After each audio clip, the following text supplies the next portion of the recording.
Бляди, куколды, государственные халуи и просто невежды любят ссылаться на притчу Соломона о двух женщинах, которые делили ребенка. Бляди, баба-рабы, государственные халуи и прочие невежды всегда ссылаются на эту притчу, дабы оправдывать отбирание блядьми и государством детей у мужчин. Посыл блядей, подкаблучников, государственных халуев и прочих невежд такой. Якобы нормальный в кавычках отец должен покорно и безропотно сдать свое чадо бляди и государству. Они в этом уверены. Но бляди, куколы, государственные халуи и невежды либо умалчивают, либо не знают о том, что в притче речь идет о двух блядях, а не о порядочных женщинах. Ибо сама ситуация, когда какие-то женщины, в кавычках, не принадлежат никому, то есть ни отцу, ни мужу, ни брату, и делят какого-то ребенка, является немыслимой. В третьей книге Царств, глава 3, стихи 16-28, рассказывается о двух блудницах, которые делили ребенка, то есть о двух блядях. Вот Библия 1995 года издания. Открываем 3 книга Царств, глава 3, стих 16. Тогда пришли две женщины-блудницы к царю и стали пред ним. Блудницы. Или вот Библия короля Якова 1611 года образца.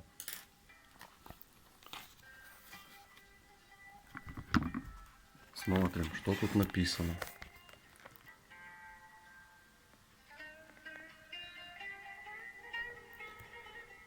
Then came there two women that were harlots unto the king, and stood before him.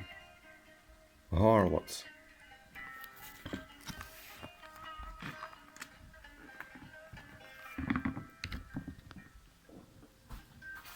Или вот Елизаветинская Библия 1751 года.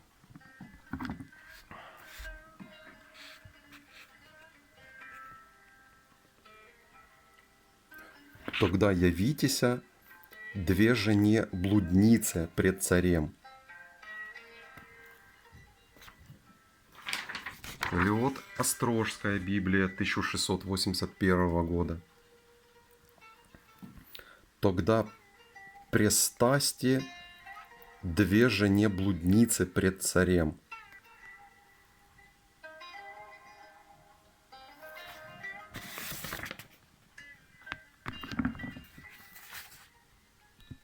Таким образом, в Библии написано четко и ясно: две женщины-блудницы. В Библии короля Якова на английском языке two women that were harlots. Harlots – это блудницы.